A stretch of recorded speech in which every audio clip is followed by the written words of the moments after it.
Welcome to A Lawyer's Guide to the Galaxy, a podcast about geek culture by lawyers with your hosts, Ben Siders and Kirk Damon. And welcome back to A Lawyer's Guide to the Galaxy, the podcast that asks interesting questions that don't have any answers with your host, Ben Siders. That's me. And the other guy is Kirk Damon. That's Kirk, as in the captain of the Enterprise. We are intellectual property lawyers and certified geeks practicing law in St. Louis, Missouri. You can find me, Ben, on Twitter at Benjamin Siders, and you can find Kirk at KirkDMN. You can find this podcast at LGGPod. We are here today to talk trailers. We're going to talk trailers and previews and everything that doesn't involve the actual movie. Yeah, it's a weird topic.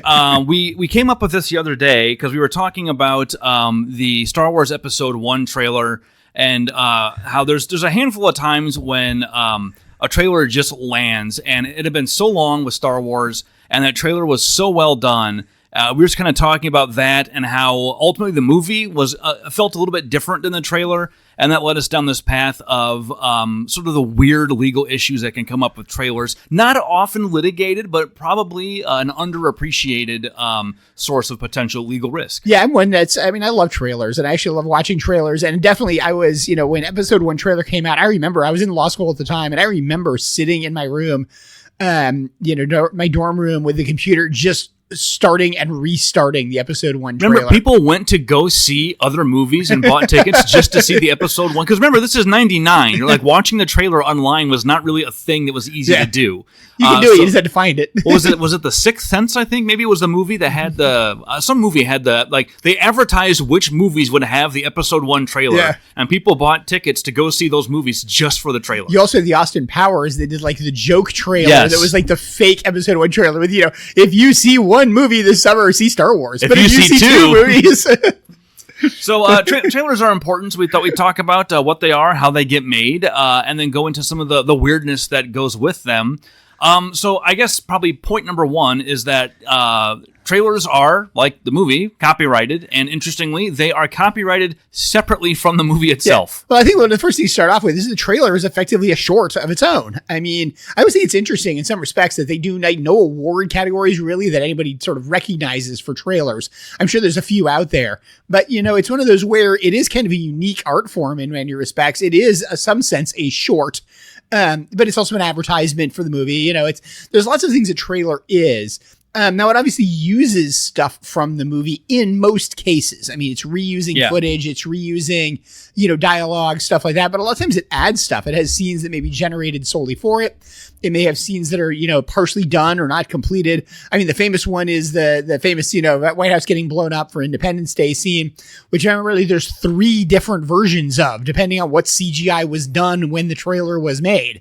And fans actively seek them out. I know I have the DVD, the collector's edition DVD, and they have all the trailers on it because there was so much interest in the trailers and pointing out how they're different, how the spot in the Super Bowl was different from the movie trailer and stuff like that. Well, this is a common theme that's going to come up probably throughout the episode, is that the trailers get made. Let's get into that, how the trailers get made. Yeah, let's get into the trailers made.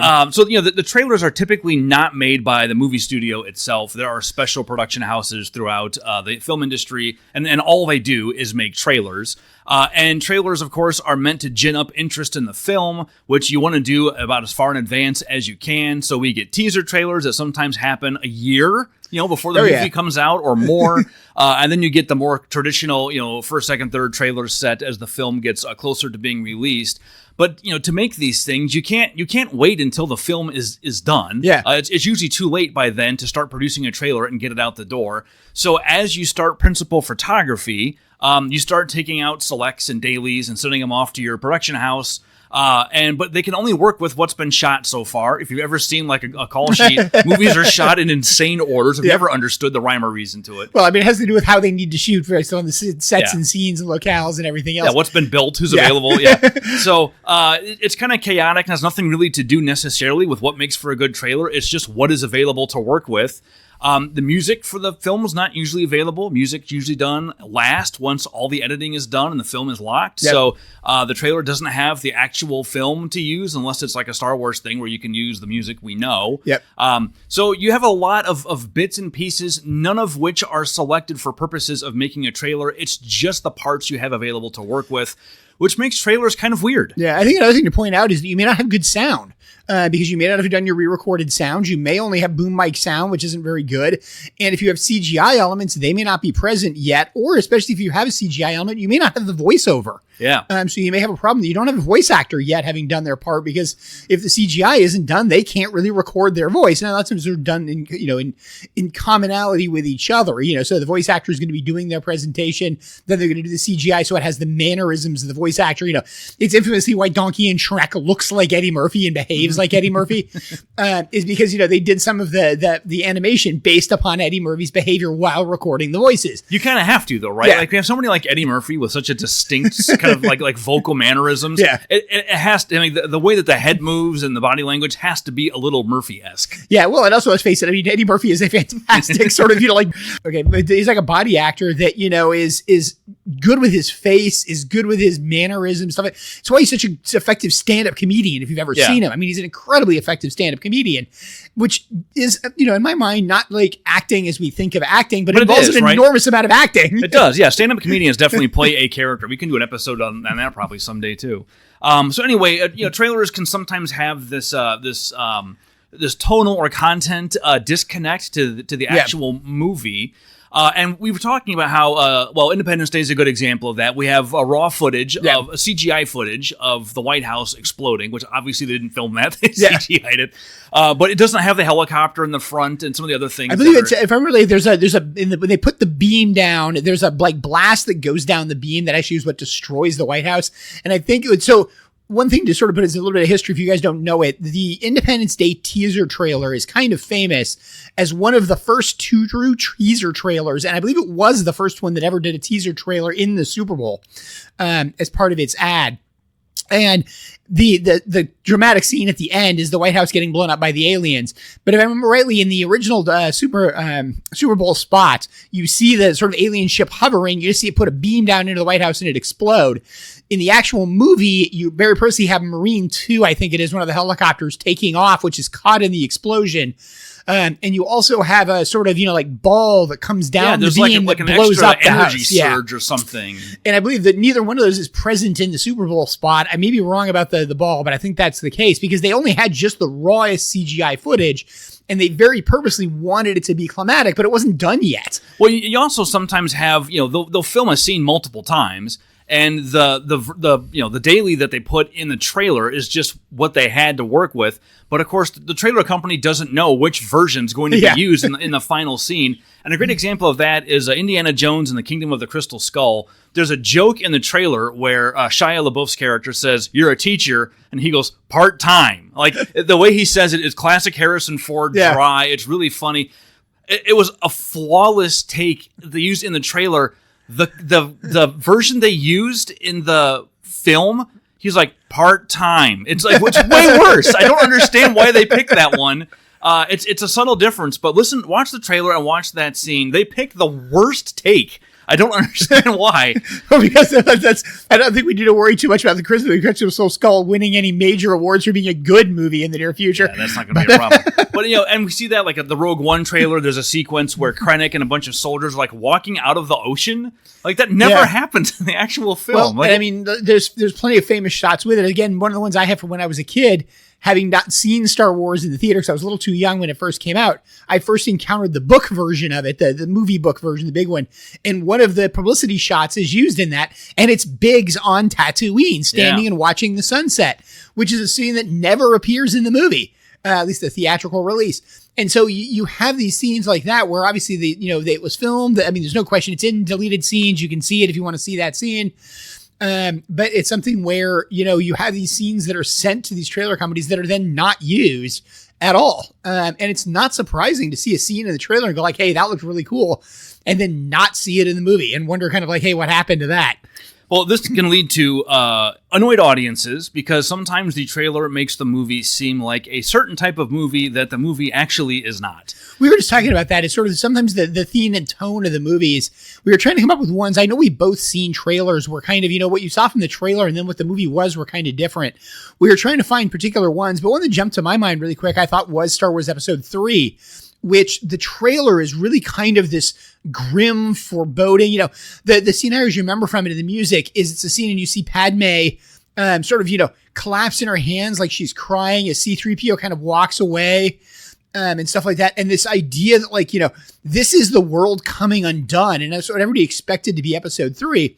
But that kind of dark foreboding isn't a major theme in episode 3. It occurs, but it occurs only about the last half hour. Yeah, it's not the overall arching narrative of the story. There's a lot of, there's all this stuff at the beginning. Like, the film opens, 3 opens with the space battle, and R2-D2 doing slapstick physical comedy on the ship. It's really weird. Yeah, it is kind of, it lacks that sort of dark foreboding thing with it. And even episode 1, where, episode 1's trailer was set up to be this, start of an epic, start mythic, of a legacy. Grand, epic thing. And it's like a bunch of arguments in the Senate about courts and a small band of people fighting to retake the palace. Like, it's just, the tone wound up not being the same. A lot of little kid elements. There was no hint in the trailer that Jar Jar was going to be what it was. Yeah. Well, one of the best examples that I still remember from it is the very beginning of episode 1 trailer. And again, I know it does a lot of, indicated, text on screen over it. And it does all these things where every legend has a beginning, it's every story has a beginning is the last one, but it's like every legend has a start, stuff like that. The first one that they say, they pop that up on screen, and then you see this dinosaur limb kind of thing walking through the fog. Mist, yeah. And it's this kind of very evocative scene. That scene occurs at the end, just before the Gungans fight the droids. And it's not an evocative scene at all. It's just part of them showing up. That entire battle sequence with the Gungans and droids is all slapstick comedy with Jar Jar antics. Yeah, but it's set up to be this sort of scout, it's a scout, what's going on. It's a beginning. Here's searching one. For something.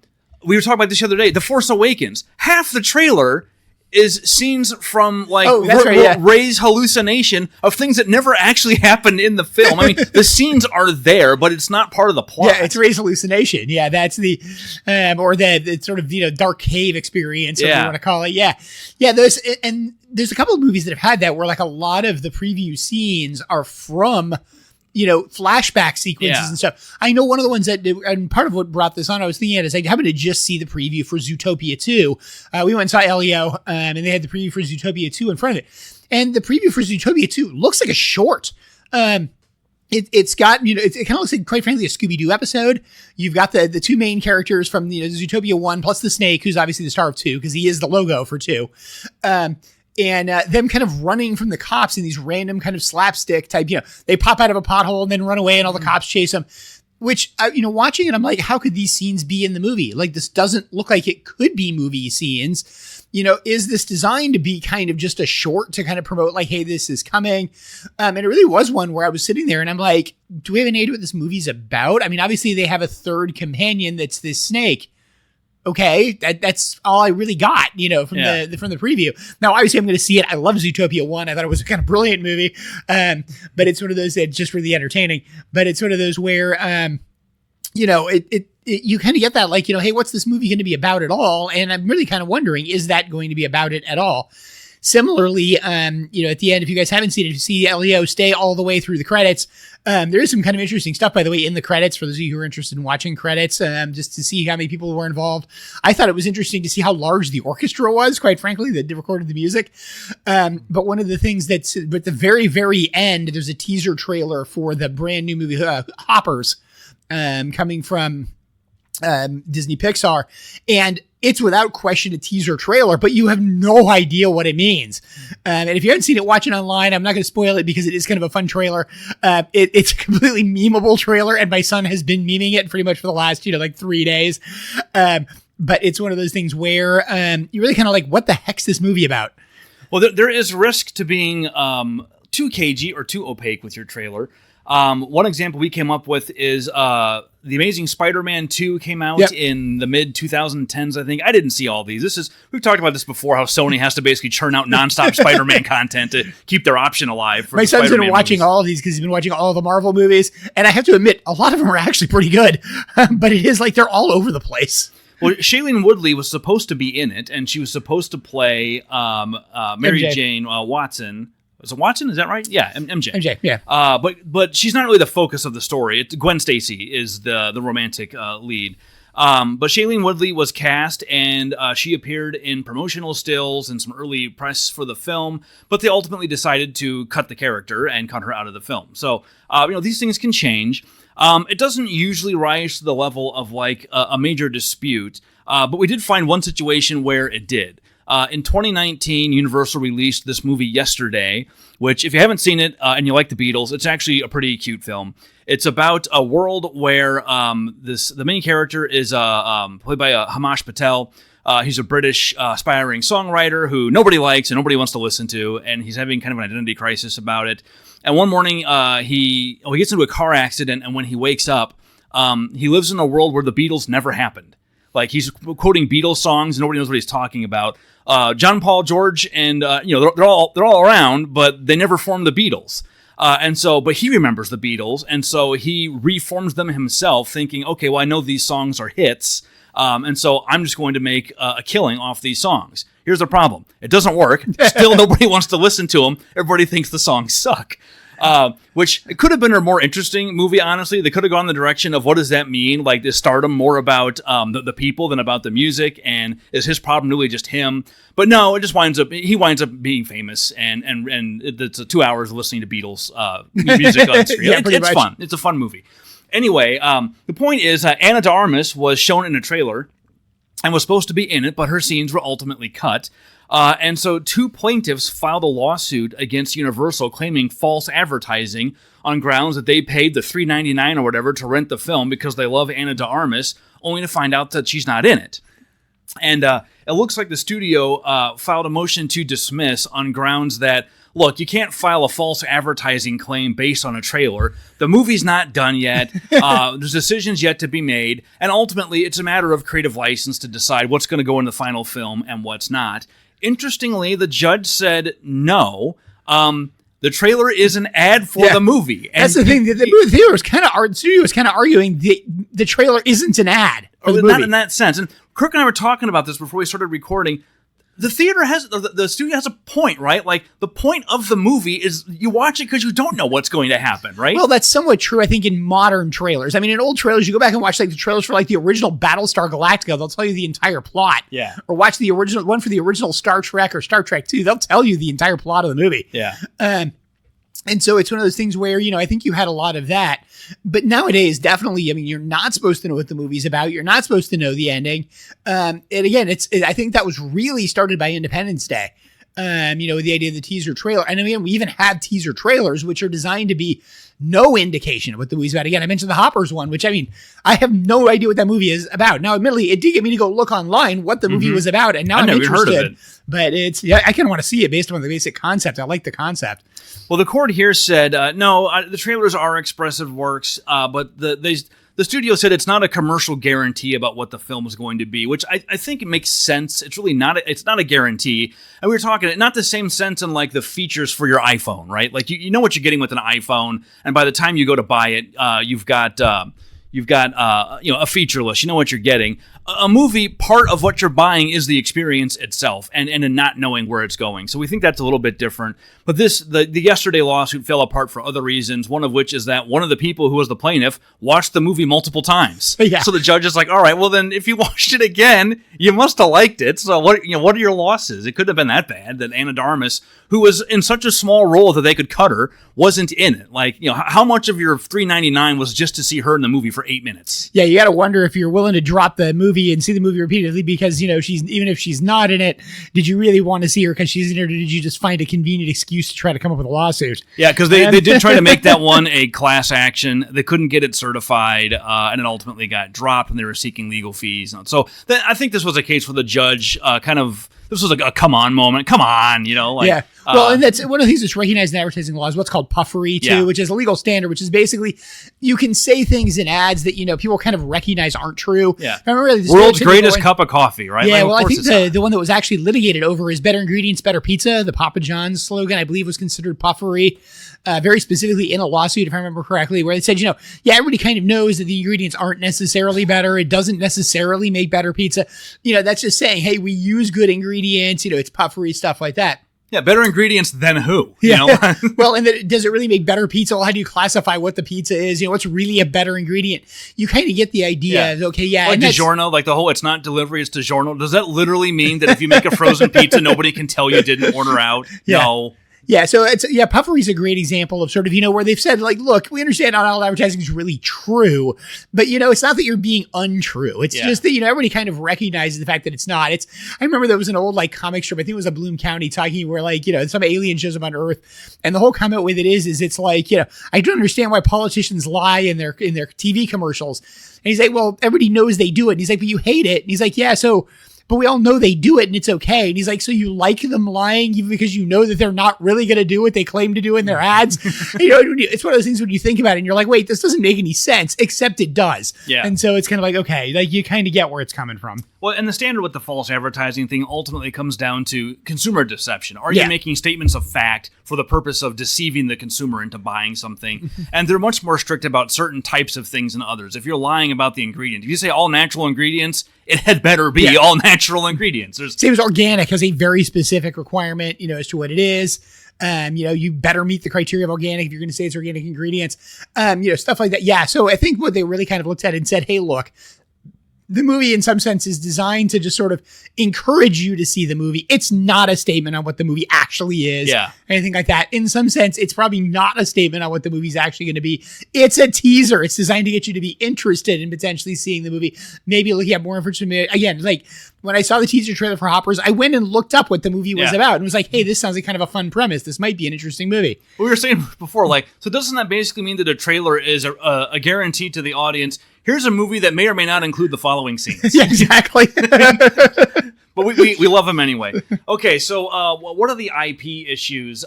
It's kind of weird with trailers because in the modern economy, trailers get posted on YouTube and then near universally. And then Kirk and I run off to watch them obsessively and rewind them and watch them 5 more times and try and figure out what's going to happen. Yeah, then every time Ben showed up at lunch with, have you seen the new trailer for this? And it's no, and then he immediately pops open YouTube and we're watching it. Well, this is where the problem begins. About half the time, I find a mention of a new trailer on Reddit or Twitter or something, and I run off and I get Kirk, and I come back and I sit down and we look at it, and it's not a real trailer. It says official trailer to release for whatever, and it's clearly not. Yeah, we've done this with a couple Star Wars ones where it's like, hey, here's the trailer for what? And we start watching it, and we're like, wait, isn't this video game footage? Yeah. And, sure enough, yes, it is. It's like, oh, this is Star Wars Battlefront. This is not actually a movie trailer.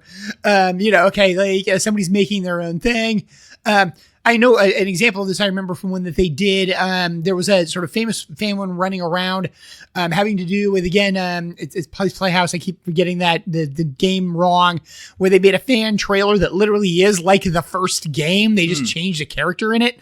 And so it's like, okay, there's a lot of stuff that kind of runs around with stuff like that and gets fan kind of saying, this is what it might look like. The annoying part about that is you want a real trailer. And it's one of the places where, and I have it, like when I find out there's a new trailer, it's one of the few places where I truly pay attention to where stuff is posted on YouTube and who has posted it. Where it's like, oh, this came from the studio's, YouTube page. Good. Then it's the real trailer. Or this came from, and I can't think of the site right now. There's a site that posts trailers. Site, yeah. And that's their deal. Like when I see those, I'm like, good. That's the one I'm looking for. That's the trailer I want to see. The other problem we have is, and this is less of an issue in terms of just getting the right trailer, but even if you find the right trailer, like you just said, where is it posted? If it's on the official Star Wars YouTube thing, okay, well, I know I got the right thing. But why do people take the trailers and then repost them on their own channels? Why not? I mean, what's the point of doing that? And the simple answer is monetization. To get Kirk and I to come look at your trailer, and so that we see your advertising and you get the money for it, and not Disney. Yeah, and it's one you definitely see. I mean, anybody's followed a feed. We were joking about Spaceballs the other time, when they announced the new Spaceballs and the stuff from that. And there is a trailer for the new Spaceballs, which is just a scroll, basically. It is. It's a great example, right? Like, I don't know how long this has been in the works. Like, I think they're still getting casting pulled together, right? Like, the trailer came out, and I think then they announced Bill Pullman was going to be in it. Well, I know. I mean, it's, when they did the newest Hunger Games novel, which is, again, the name's escaping me right now, which is the newest one. I mean, the book came out. I mean, I remember talking about, the movie's coming out in 2026. They hadn't even started casting it yet. Yeah. And it's like, okay, they already know when the movie's release date is.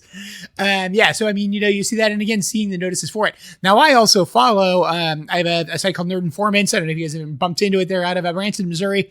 They do a bunch of postings on movies, particularly science fiction, sort of more nerdy movies. They'll post links to trailers, and they're actually a good site because they tend to post links to the trailers. They'll repost stuff. But a lot of times you can get to the official very quickly from their site, but they post a lot of news and, sort of industry news and stuff like that. And so, yeah, it'd be very useful to sort of see what pops up. But that was one of the places I found with that. But, I watched the Spaceballs trailer, and then I probably had it 6 more times in my Instagram feed that day. Mm-hmm. And it's like, okay, I don't need to watch the same trailer again, but it just keeps popping up with different people saying, have you seen this? Have you seen this? Have you seen this? And so, yeah, it's interesting. But yeah, that's actually a great example of a trailer that has nothing to do with the movie. It doesn't even tell you anything about the movie. It just talks about the fact that it is a sequel to a movie and that all these other movies have had sequels during the time and they haven't. Since then, we've had a Star Wars sequel trilogy, a prequel to the original trilogy, a sequel to the prequel trilogy, a prequel to the sequel to the prequel.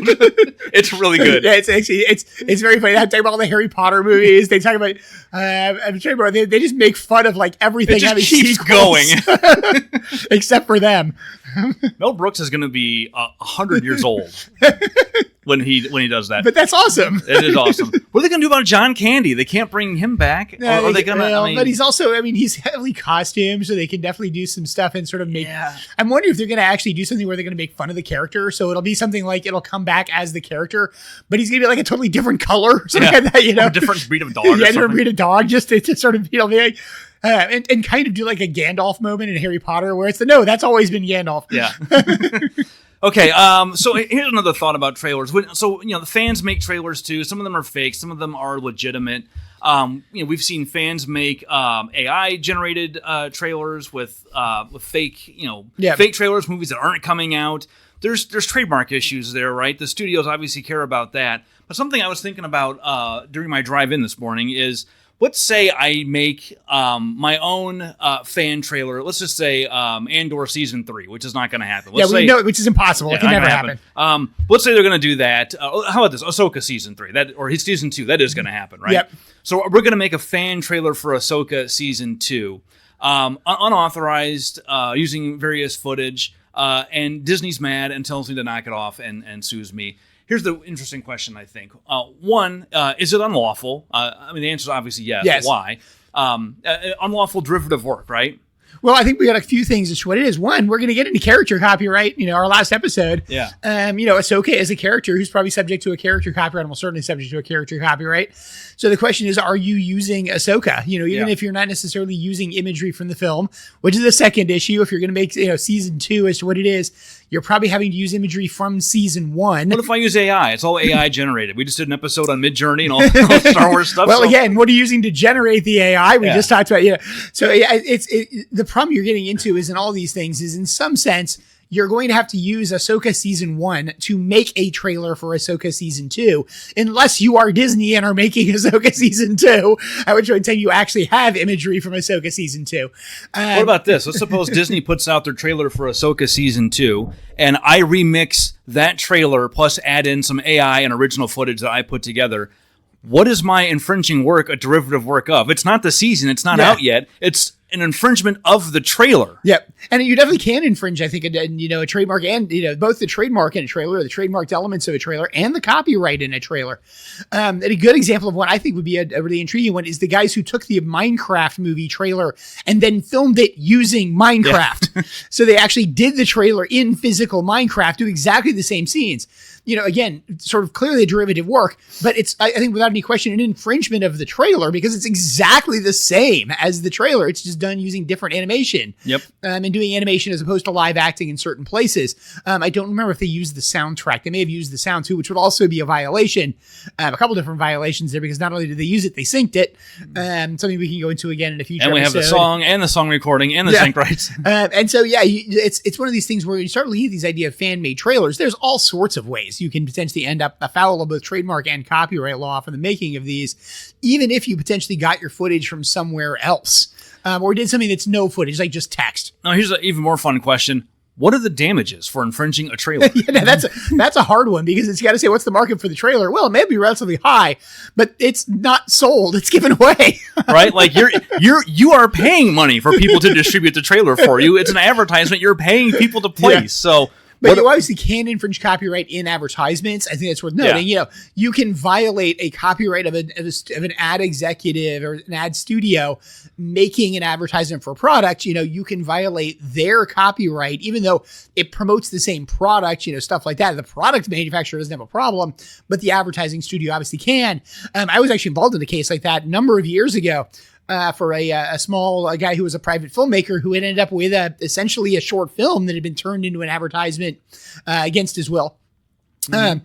And so, you can have all that kind of stuff happen.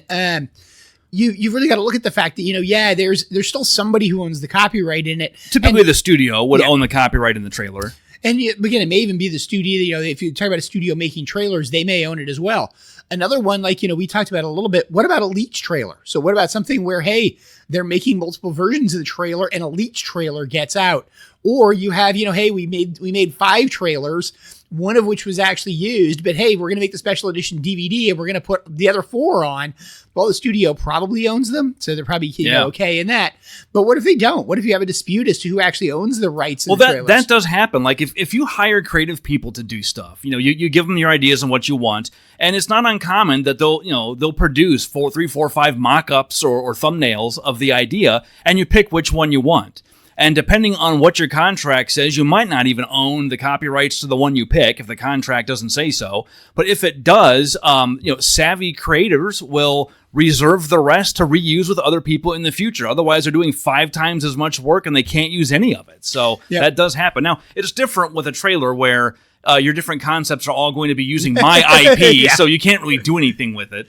But again, the idea like the ones that are all text, hey, if they develop the text or a font for you, they may want to use that somewhere else. They may want to use the background, for something like that. And maybe one of the reasons we don't see a lot of lawsuits over trailers is because the copyright is owned by the studio, usually, so they would be the one to assert it. But if somebody else is making, fan trailers or infringing it, the studio's damages are hard to put your thumb on. It's the ad companies who would be the plaintiff, right? Because they're the ones who are having their business model undercut because somebody is basically providing a replacement trailer service for free. Yep. But they don't own the copyright, so they can't file the lawsuit. Yeah, and in some sense, they've also already been paid. So they probably don't care too much because it's not like you're going to get paid to make another trailer, that we're not going to make because a fan trailer came out. No, if the studio wants 3 official trailers, they're going to get 3 official trailers. Yeah, so we often see these fan trailers and other kind of fan short films even are on YouTube and often just left alone. Maybe it's monetized by the content owner the way that like music is too. But it's kind of one of these situations where although the law technically gives the studio the right to do this, for like a lot of these things with copyright, for practical reasons, there's not a lot of motivation. Like, why put the money and resources into filing lawsuits and doing takedowns? What's the real harm that's being done? Unless it's a trademark or like a reputational issue, then you see people step in. Or obviously they don't like the trailer. Hey, you take a trailer and, make it into, a slasher movie when it's supposed to be, a romantic comedy, something that you can definitely see sort of, people being worried about disparagement, something like that.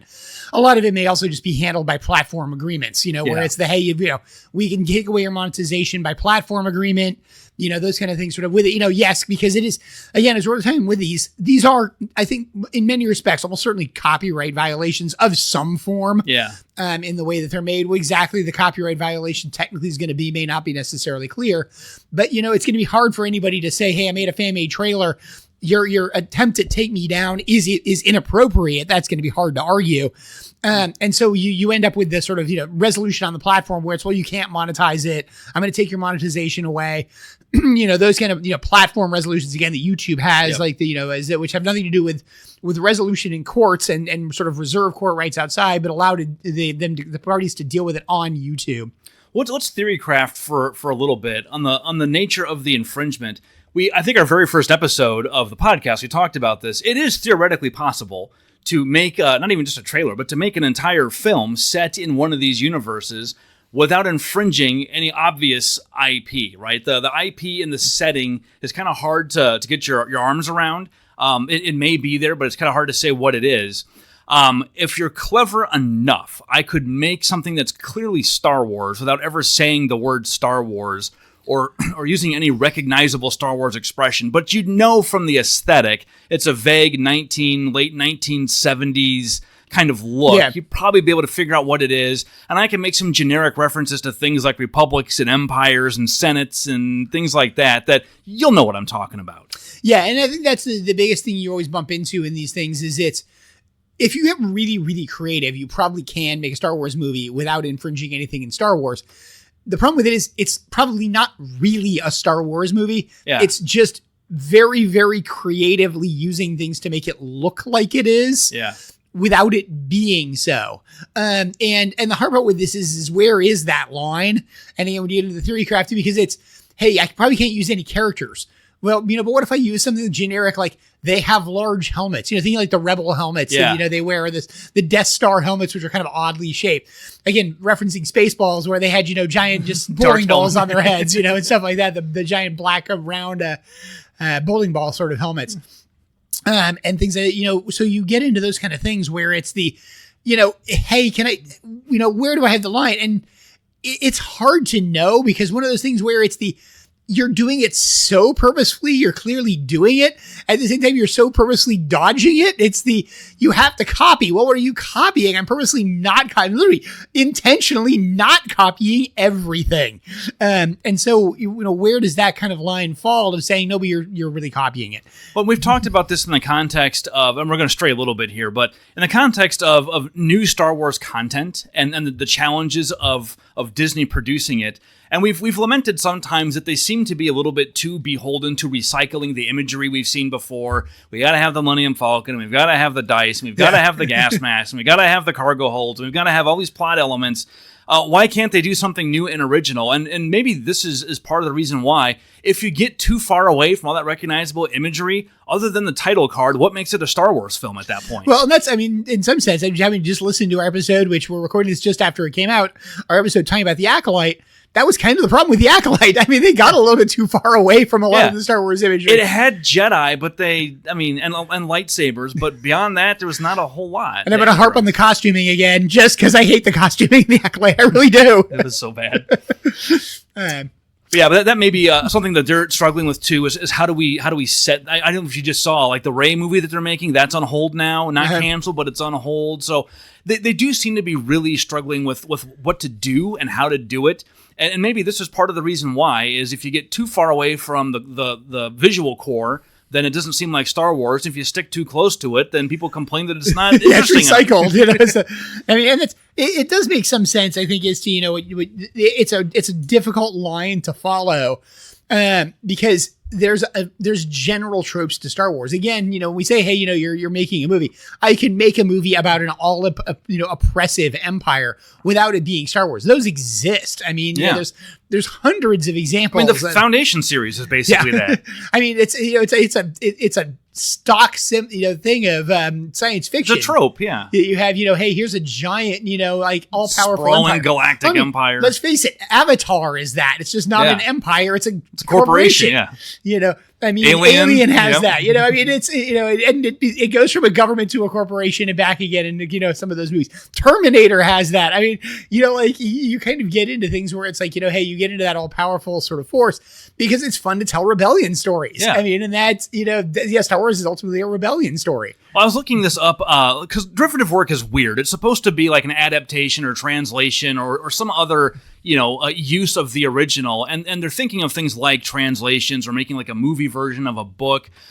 So if you get far enough away, it's no longer a derivative work. It's just a wholly new original work. And what made me think of that was 50 Shades of Grey, which started out as a Twilight fan fiction, but got so far away from it, just became a whole new original thing. Yeah, you'd never recognize that 50 Shades of Grey as Twilight fan fiction. Fan fiction. It's I have to admit I've read about 3/4 of the book. I wanted to see what the hype was all about. I have to admit it's not an easy read. It was not a really good book. But I understand why it was popular. But it's sort of much less. I've definitely never seen the movie and have no desire to. I've actually have seen the movie. My wife wanted to see it for Valentine's Day one year, and we couldn't get through it. It was really bad. But yeah, it's so much of, I think, when you get into those things again, is it's when you get so far away, is it really that story? So again, I could make a Star Wars movie that isn't actually Star Wars. And by the time I do that, is it It's actually just Star not Wars? Star Wars anymore. Yeah, exactly right. It's not a Star Wars movie anymore. It just happens to be a story about, an evil empire and space knights. And again, those exist. It's not like it's a problem. Spaceballs. Well, and for those of you who know, I'm an avid gamer. I play Warhammer 40,000. Warhammer 40,000 has an evil empire. It has space knights. They're getting a new codex here. The Black Templars are coming out. They like to fight with their swords. Stuff like that. Didn't Warcraft start that way? They wanted to get the Warhammer license and couldn't, so they made World of Warcraft. Yeah, and StarCraft as well, if I remember rightly. Yeah, and so it's you get all these kind of things where it's they're not really these things anymore. You kind of get these yes, they're created in the same image as what these other things are, but they become their own properties. Yeah. In arguably we can say, every superhero is a trope off of other superheroes. It's just what is their special ability and then how do they use it? And you see it between the Marvel and DC universe. How many characters cross over? I had this trouble with my son. It was in the Spaceball trailer too. Yeah. 2 attempts to start the DC universe. But it's the, Marvel has versions of a lot of DC characters and vice versa. They both have somebody who runs really, really fast. Mm-hmm. That's the kind of thing, you bump into this, but they're different characters. People would never acknowledge it. Though at times it's hard to keep track of which one's in which universe. Well, Watchmen's a good example of that too, where it kind of takes all the different superhero tropes and mixes them all back up again. Yeah, well, and that's it, because they take sort of parts of each of it. I think quite frankly, that's really part of the reason Watchmen works so well. Yes. Is because they kind of take aspects of different superheroes and mix them, but they mix them in ways that make them either more or less super. Yeah. You take Superman's omnipotence, right? Complete power, and then, but you take away his humanity. Yeah. And then you get a monster, basically. Yeah. You get Dr. Manhattan. And then the whole point sort of behind it is, he's a superhero. He's the most powerful superhero there is, but he's not really a hero. He's not really anything. No, he's not concerned with humanity at all. Yeah. Yeah. And you take the Owl, which is, Batman's inventorship, and you take away him being a billionaire. You just make him a normal inventor guy, and he's just a guy. It happens to this, and he doesn't feel super at all. And again, I have to admit, I still think that Watchmen is probably one of the most brilliant DC comic movies ever made. I have to put a couple of the Batmans in there as, potentially competing with it. But I loved Watchmen as a movie. I still love it to this day. I watch it probably about once every couple of years. And every time I watch it, I'm like, this is a great movie. And if you haven't seen it, I would highly recommend it. Even though it's a little dated now, but it's one of those things where just for special effects and stuff like that.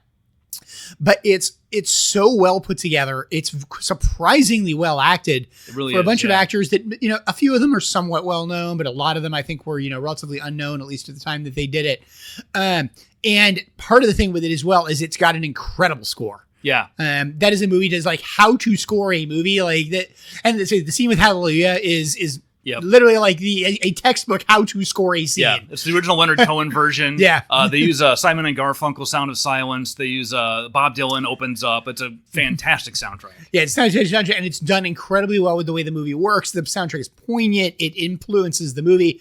There's scenes in it. I can literally see scenes in it right now. I hear the music. Yep. It's hard not to.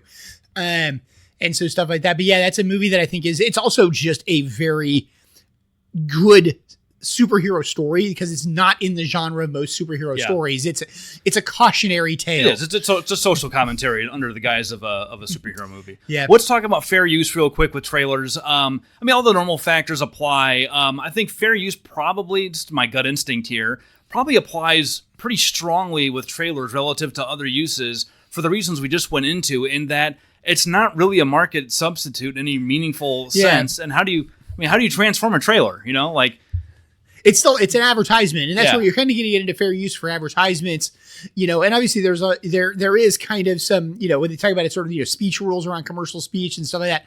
When we get into advertising, we oftentimes get, rules get a little weaker. Yeah. I think it's true of copyright, where it's hey, yes, it's an advertisement, people using your advertising, using elements of your advertising. There's kind of a recognition that yes, it's a work of art, but it's a work of art with an exterior purpose that has nothing to do with the work of art itself. You're designed to sell a product, you're designed to promote a trailer, a movie, whatever it might be. There's probably a better fair use argument under at least some of the categories of saying, hey, if I used part of this trailer, well, I didn't really affect the market for it, because there isn't a market for the trailer. The trailer is itself marketing for something else. It makes it weird and interesting. So last night I was on a panel for one of our local media organizations talking about copyright, and one of the people in the audience asked a question about we were at the library. He was talking about universities using stuff. He's like, but what if, or no, his news. He says, it's one thing if you use a photograph like on the news, but what if you're using it for profit? Yep. I'm like, well, the news is a for-profit enterprise, so what's the difference, right? And what you said just now kind of brought that home. The use of art and media in the trailer is a commercial use. But the movie is also a commercial use. It's just a different kind of commerce, right? So it's kind of a weird hair-splitting exercise where the advertising for the product is itself expressive because the advertising is a product within its industry. And the other thing to point out is in this case, the advertising actually uses the product, which the product has more protection than a normal product would. You said, hey, I have a picture of, a container of Clorox bleach. Yes, there's some trademark rights in that. There's some copyright in the container potentially. But, it's not the same way it is in conjunction with, when I'm using frames from a movie in a trailer where those frames themselves are clearly protected and protected much broader than they would be for like a Clorox bottle. Yeah, absolutely. All right. Well, any other thoughts on trailers before we wrap that one up? I mean, I think that's most of what it is. I do think one of the things just to sort of mention we touched on in conjunction with this is an area where I think AI is going to get very interesting. Yeah. Because I think you're going to see AI generated trailers because they can be fed hey, here's all the information about a movie. Here's prior movies, stuff like that. And they can generate, potential trailers. It's done with a lot of voiceovers. So they can obviously generate voiceover voices, that are kind of, not anybody in particular because you're not really caring, that it's not associated with an actor or anything like that. And it's an area where you really have to look at it and say, what's it being fed? We talked about the last thing of saying, hey, what's the output in conjunction with the Mid-Journey? Well, you're looking at the output and saying, it's being fed, all the Star Wars movies and making a movie for, a trailer for a new Star Wars movie. It's really just making a new Star Wars movie. I mean, it's not a lot different than what it is. So it's one of those things where I think a lot of people would look at it and say, yes, but, in the world of AI, when this is accessible, it's okay if I make a trailer, but it's not okay if I make a movie. Well, really, you're making the same thing in both cases. Yeah. And that's a worthwhile thing to point out here is this is in some sense a movie short, even if it's an advertisement for another movie. Yeah. It is itself kind of its own, thing with it.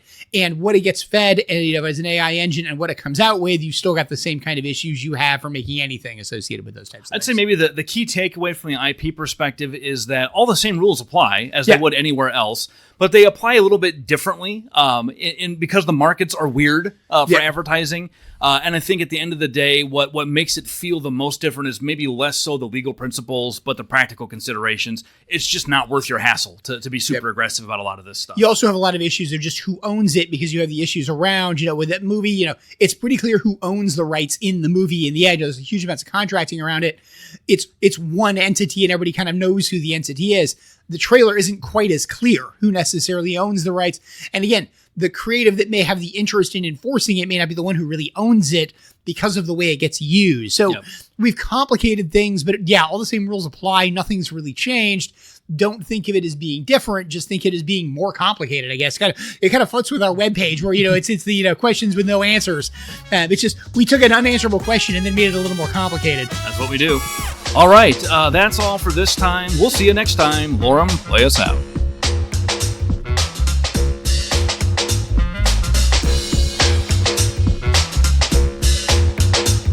The views expressed by the participants of this program are their own and do not represent the views of, nor are they endorsed by Lewis Rice LLC, its officers, directors, employees, agents, representatives, shareholders, and subsidiaries.